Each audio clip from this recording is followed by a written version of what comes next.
MPSC राष्ट्रपती गट ब पूर्व परीक्षा 4 जानेवारीला आहे आणि वयवाढीचा विषय होता.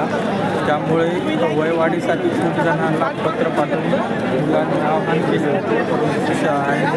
तर त्यांच्या आमदारांना पत्र पाठवून मुख्यमंत्री महोदयांनी कोणत्याही प्रकारची प्रतिक्रिया केली नाही. आता लास्टचा उपाय म्हणून MPSCच्या विद्यार्थ्यांनी मनोज जरांगे पाटील यांना आवाहन केलं आणि मनोज जरांगे पाटलांनी सर्व त्यांचे महत्त्वाचे दौरे दूर करून विद्यार्थ्यांच्या हितासाठी पुणे येथे येण्याचे आगमन केलेले आहे. आपण बघू शकता मनोज जरांगे पाटलांच्या स्वागतासाठी आणि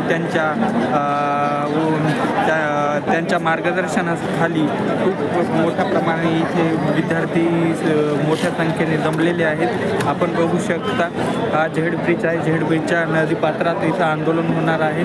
त्यानंतर इथं डेक्कन जिमखाना मेट्रोचं स्टेशन आहे. त्याच्याच बाजूला इथे विद्यार्थ्याची खूप मोठ्या संख्येने गर्दी जमलेली आहे. रात्री मुलांनी अहिल्यादेवी अभ्यासिकेपाशी आंदोलन केलं होतं. ते पोलिसांनी बळाचा वापर करून दडपून टाकलं.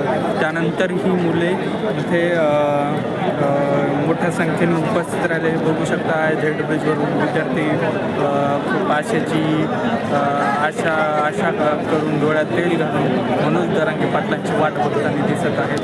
हे मराठा आंदोलन कार्यकर्ते इथे आलेले आहेत आणि त्यांची जय्यत तयारी मनोज जरांगे पाटलाच्या स्वागतासाठी चालू आहे.